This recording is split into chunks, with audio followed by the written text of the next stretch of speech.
focused and fearless. Here's everything you need to know as you jumpstart your day. I'm Pauline Verzosa. Senator Francis Tolentino says the Chinese vessel that hit a Filipino fishing boat should have rescued the victims in accordance with international maritime laws. Here's an excerpt from his interview on The Big Story.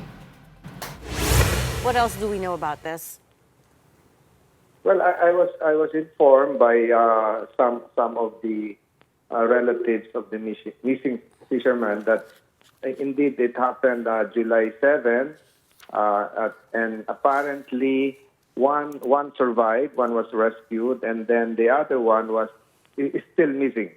And the vessel involved, the vessel allegedly that the term that Bangka is of Chinese character, Yang Fu. So it's under investigation now by the Philippine Coast Guard. Has there been sighting of the vessel Yang Fu? And Rear Admiral Balilo has said and has referred to this incident as an allision. Hindi po daw collision ito, allision ang sabi niya. Ibig sabihin na tamaan po siya while the fishing boat was on a standstill. Is that correct? Perhaps the report coming from the Coast Guard is correct, but whether it is allision or collision, the vessel which rammed or the boat should, under existing international laws, have rescued the victims of the rammed boat. So it appears it's a hit and run. Right. Do we have any idea where Yang Fu is right now, Senator? What more do we know about this incident? And really, what is within our capability in terms of investigating and trying to track down this boat that allegedly hit our fishing boat? We will. We will. In fact, I just got hold of a folder concerning an incident which happened months ago. If you remember, the incident wherein 3 Filipino fishermen died, 3 or 4. The case has just been filed. We were able, the Philippine Coast Guard, with the help of the Department of Justice, they were able to consolidate all documents, and a case has been filed against the vessel which rammed and resulted in the death of Filipino fishermen near. I think this is near the coast of Pangasinan. So even though there was no cooperation on the part of Marshall Islands, a case was indeed filed. The Philippines rejects China's claim that BRP Sierra Madre had damaged the corals in Ayungin Shoal. West Philippine Sea Task Force spokesperson Jonathan Malaya says the accusation was false and a classic misdirection. Malaya explains that it is Beijing that has caused irreparable damage to corals and have jeopardized the livelihood of Filipino fisherfolk. Chinese media reported that experts found out that our dilapidated ship caused damage to the corals and environmental pollution. Let's now take a quick look at today's other headlines. The Philippine Star reports that outgoing DepEd Chief Sara Duterte was a no-show at the opening ceremony of the Palarong Pambansa. This would have been the first event of President Marcos and Duterte together since the Vice President resigned from the cabinet. The DepEd says Duterte opted to visit athletes confined in a hospital to boost their morale.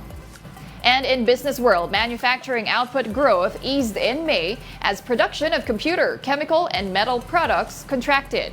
According to the Philippine Statistics Authority, factory output grew by 3.2% year-on-year. It was also the slowest pace of growth in 2 months since the revised 5.5% decline in March. Senate Majority Leader Francis Tolentino wants to settle the heat between Senators Nesthy Binay and Alan Peter Cayetano in an amicable way. In his interview with 1PH sa Totoo Lang, Tolentino said he will attend the Senate hearing of the Accounts Committee today. This is after Senator Binay filed an ethics complaint against Cayetano for calling her buwang or crazy in last week's hearing. Tolentino said he has yet to constitute the Ethics Committee since they are missing 2 members. May hearing din po yung accounts bukas. Attend po ako doon. So, nandun lang po ako bukas. So, we'll try to settle things in an amicable manner without degrading the prestige of the Senate.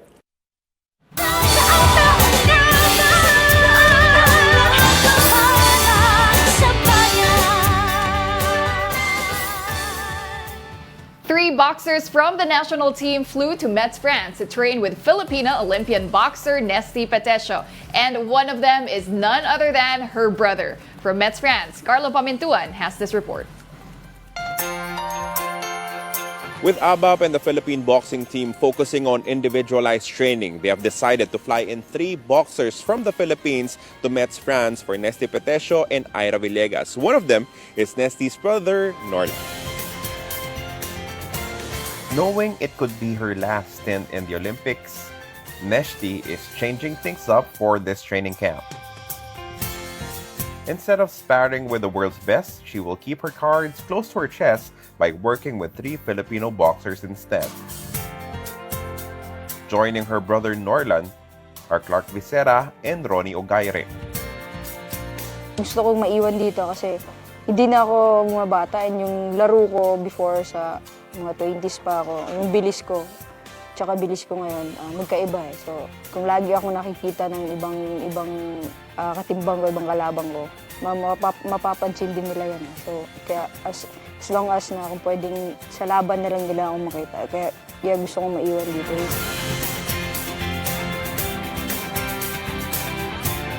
Nesthy got what she wanted on their first day of sparring as she was beat up and tired at the end of it, but this was exactly what she needed.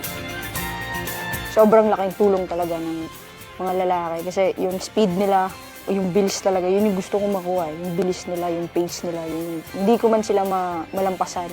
Kahit pa paano, makadikit man lang ako sa bilis na yun yung gusto ko talaga. Her much bigger brother did not wear head protection, but he might change his mind moving forward as he got whacked with a couple of solid lefts from the Olympic silver medalist.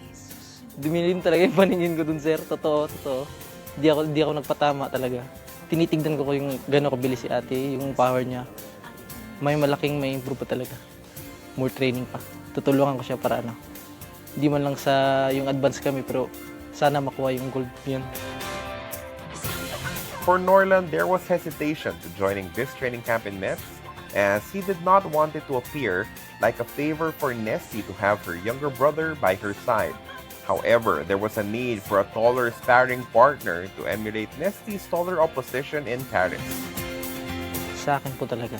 Parang ayaw ko po kasi parang pabor po kasi kapatid niya ako, parang may favor po. Pero pinag-usapan namin ni ate na maganda akong ka-training partner niya kasi yung mga kalaban niya matatangkad. Tinitignan ko talaga kung mga laro nila kaya ginagaya ko kung paano kami mag-training ni ate Nesthy. Norland has often said that Nesthy's sacrifices in the sport of boxing has sustained their family since he was 7 years old. Now, he has a great opportunity to give back by pushing his ate to her absolute limits. From Metz, France, Carlo Pamintuan.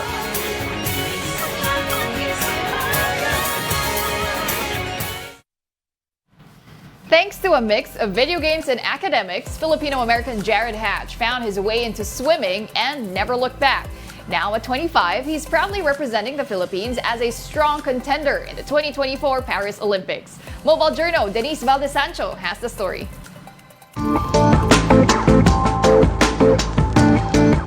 Hindi biro ang makapasok at mairepresenta ang sariling bansa para sa Paris Olympics 2024. Kaya sigurado ang Philippine team for swimming will do their best para sa kompetisyon. Meet the 25-year-old Fil-Am swimmer Jared Hatch, ang ating pambato sa men's swimming sa 2024 Olympics sa Paris, France. Ipinanganak si Jared sa San Francisco, California. Kwento ng atleta, hindi naman daw talaga swimming ang unang hilig niya. Tila, nagpain lang daw sa kanya ng video games ang kanyang mommy noong kabataan niya.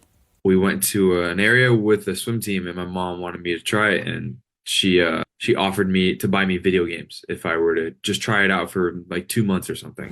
Pero sa murang edad, alam ni Jared na kailangan niyang seryosohin ang swimming upang makakuha ng scholarship at maituloy ang pag-aaral sa kolehiyo.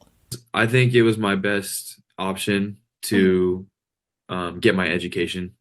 I graduated from Berkeley in 2021, and I got a scholarship over there. So I was able to get my degree. I'm the first person in my family to go to college and get my college degree. Ang akala niyang susi lang para sa kolehiyo, napamahal na rin talaga sa kanya. Pero aminado siyang huminto rin noon sa swimming dahil sa mental health problems. but you put in the work, you work so hard, and I never really took time to figure out who I was outside of swimming. When I got my degree in 2021, I thought I was done forever.